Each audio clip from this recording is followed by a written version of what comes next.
Hello everyone, आप सभी का स्वागत है मेरे यूट्यूब चैनल किस नए वीडियो में। तो आई होप आप सभी लोग अच्छे होंगे और अच्छे स्टडी कर रहे होंगे।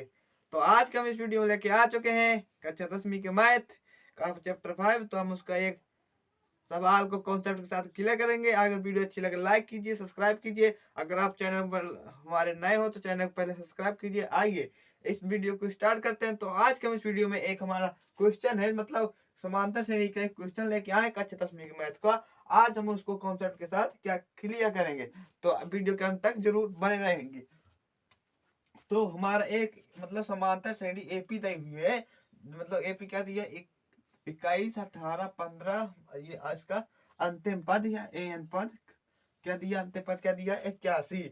तो हमको ये ज्ञात करना है कि इस समांतर श्रेणी में ये कौन से परमित समांतर श्रेणी है, मतलब इसमें कितनी उनकी संख्या निश्चित है।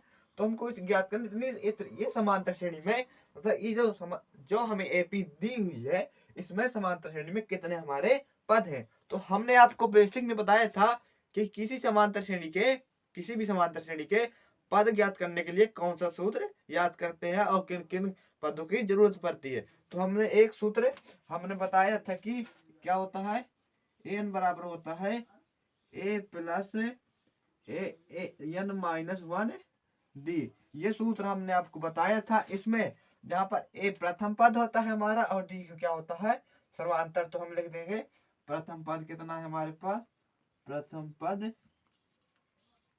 बराबर कितना है, 21 है। और सर्वांतर कितना है,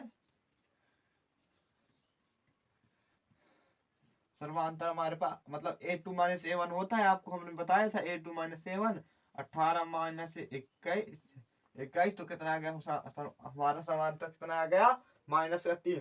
तो हम इस समीकरण इस सूत्र में इस वैल्यू को हम रख देंगे। तो रख देंगे दीजिए, तो आ जाएगा हमारे इस श्रेणी में कितने पद हैं।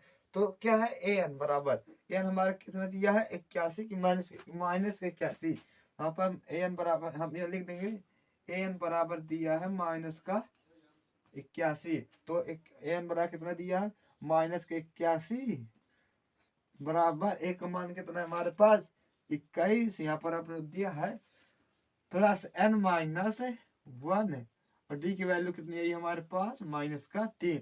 अब इसको हम हल करेंगे जिससे हमारा इस समांतर श्रेणी में कितने पद है उनका आंसर हमारा आ जाएगा। तो क्या करेंगे, ये उस सेट का है का प्लस का है, पंचांतर होगा, इसके सेट का हो जाएगा माइनस का। तो यहाँ पर क्या करेंगे, -81 -21 बराबर हम इसका हमें इस वाले पद में गुणा कर देते, जो 3n का n का 3 में गुणा होता है कितना आ जाएगा, -3n।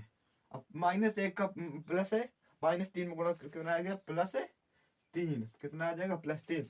अब ये माइनस माइनस के हैं तो ये जुड़ जाएंगे और चिन्ह क्या कहेगा, माइनस का। तो कितना 2 1 1 2 2 8 10 100 कितना हो जाएगा, 112 माइनस के 112। अब ये जो सर प्लस का है इसको हम इसे लें तो ये माइनस का हो जाएगा, मुझे भी मैं इसका क्या बात -3 है, क्या बचा 3 है। तो अब कितना हो गया हमारा 100 माइनस के 105 बराबर -3n।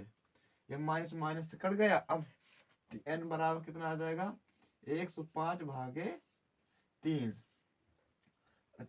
तो कितना आ जाएगा, 3 3 का 9, 3 3 का 9 1 5, मतलब कितना आंसर आ गया हमारे पास 35। मतलब इस समांतर श्रेणी में कितने पद हैं, कुल टोटल कितने पद है, 35 पद है। तो हमने इस वीडियो में अब क्या किया, हमको किसी भी समांतर श्रेणी का पदों की संख्या ज्ञात करने के लिए क्या चाहिए, एनो पद में, जिसमें किसी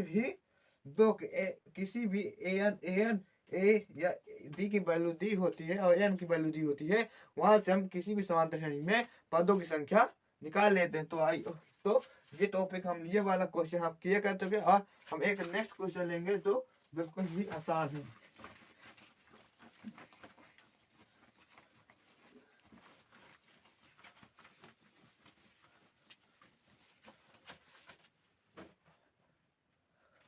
तो हमारा एक क्वेश्चन ये है कि कौन क्वेश्चन है कि एक कि an प्लस 3n के दो पद ज्ञात कीजिए। नहीं ये नहीं हमारा कौन अच्छा क्वेश्चन करेंगे हम इसको।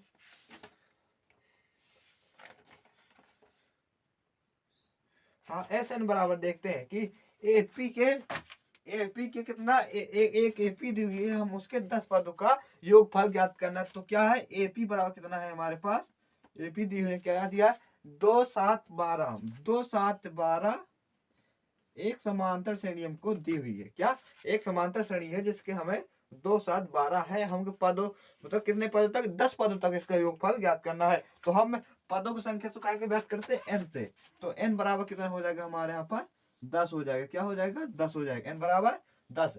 और हमने योगफल का सूत्र क्या पढ़ा था, हम योगफल का सूत्र क्या पढ़ा था, एस एन बराबर क्या होता है, एस एन बराबर क्या होता है, N by two, N by two A plus N minus 1 D.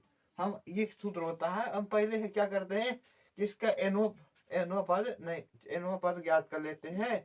फिर हम क्या करेंगे, एनओ पद ज्ञात करके इसमें मान रख के सीधा हल कर देंगे, या इसी में हल कर देते हैं। तो एन कितना दिया है पास, एन का मान कितना है, 10 है। 10 2 ए का मान कितना है हमारे पास, 2 प्लस एन माइनस 1, डी का मान कितना आ जाएगा, 7 में 2 घटाएंगे कितना आ जाएगा, 5। तो एस 10 बराबर हो जाएगा 5 गुणे 2, इसका गुणा हो जाएगा 5 एन माइनस का 5, इसमें हो जाएगा कितना आ जाएगा, ये घट जाएगा, माइनस के 3 आ जाएगा, माइनस 3 गुणा कर देंगे।